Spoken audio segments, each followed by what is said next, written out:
Halo semua, kenalin aku Faiz Saudari dari Universitas Terujaya. Sebelumnya makasih banget nih udah ngasih kesempatan aku buat open mic di KMI Expo tahun 2025 ini yang keren banget pastinya. Nah, buat teman-teman yang nggak tahu nih, kira-kira KMI Expo itu apaan sih?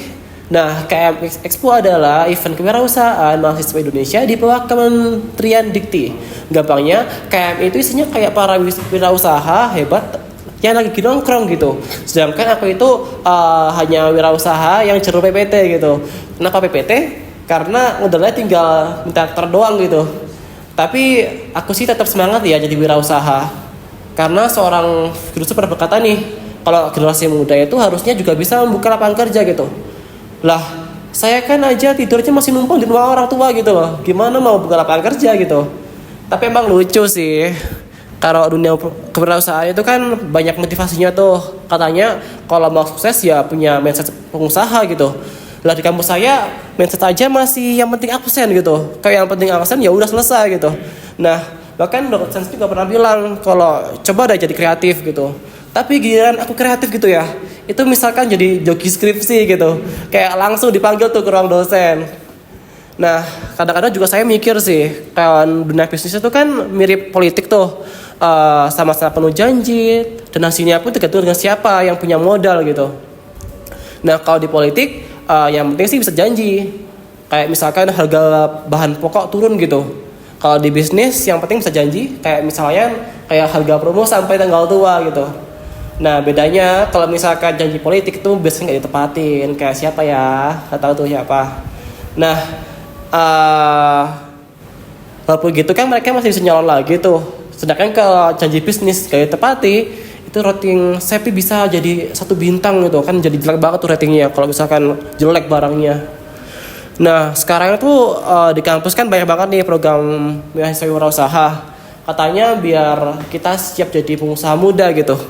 Tapi modalnya kan cuma dikasih formulir sama motivasi doang. Itu cukup apa enggak sih kira-kira?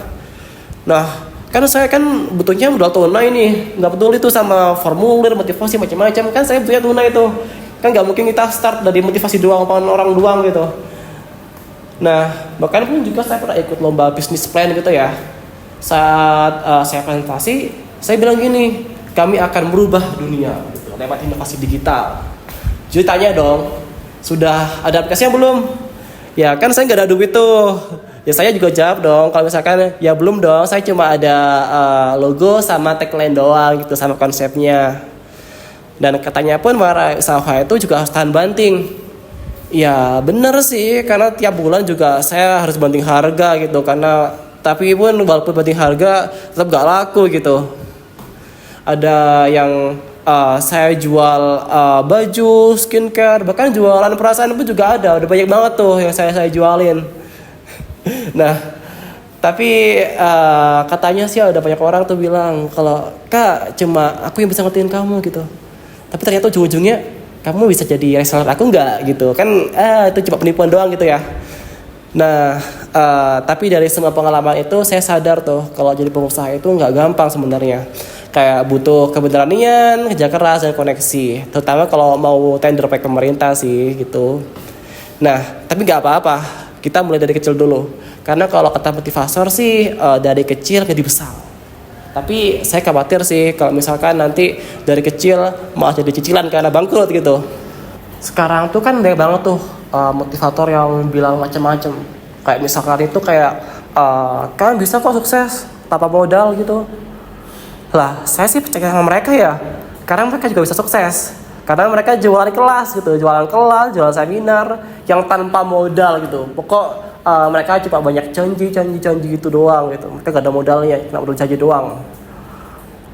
Dan mereka itu sering bilang, kuncinya itu mindset.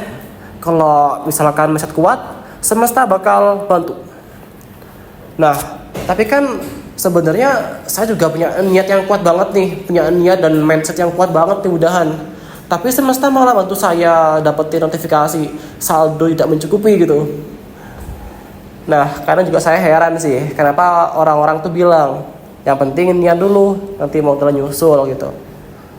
Lah kayak negara aja, janji bangun ekonomi rakyat, tapi yang kebangun duluan malah bangun Blackpink kemarin.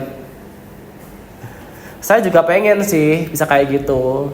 jualan sambil bilang ke pembeli, tenang, produknya belum ada, tapi visinya udah jelas. Nah, jadi buat semua calon pengusaha muda nih di sini semangat lah intinya, kayak jangan takut gagal, karena kalau gagal pun ya paling mentok juga kalian bakal balik kuliah lagi gitu dan ikut lomba bisnis plan kayak saya sebelumnya. Mungkin aja dari aku, thank you, bye bye.